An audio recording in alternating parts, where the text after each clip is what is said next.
celebramos 40 años de nuestra andadura como comunidad autónoma, de 40 años de ilusiones, 40 años de alegrías, 40 años de frustraciones, 40 años también de algunas tristezas, pero 40 años juntos. Mi absoluto convencimiento de que estos 40 años no son los que hayan merecido la pena, es que han servido para una profundísima transformación de esta tierra, que si ahora está y puede mirar al futuro con ilusión, con esperanza, con ganas de comerse ese futuro, con un tiempo de oportunidades, ha sido gracias a esa larga construcción a lo largo de todos estos años que yo quiero especialmente agradecer, ¿no?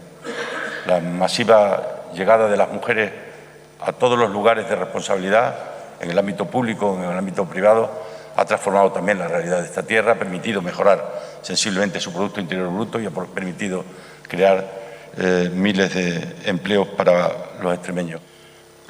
Hay una reforma en un momento dado que es fundamental, que es cuando se pasa de lo que iba a ser un estatuto de vía lenta a un estatuto en las mismas condiciones que los demás, fue la incorporación del Inserso, del Insalud y del sistema educativo a la Comunidad Autónoma de Extremadura.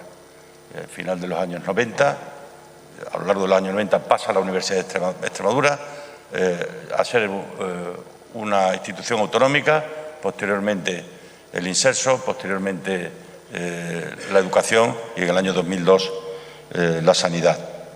Me gustaría dejarles un mensaje a todos y cada uno de ustedes, que la mayor parte de ellos pues representan instituciones y representan a la cosa pública, que nosotros pasamos, pero las instituciones se quedan.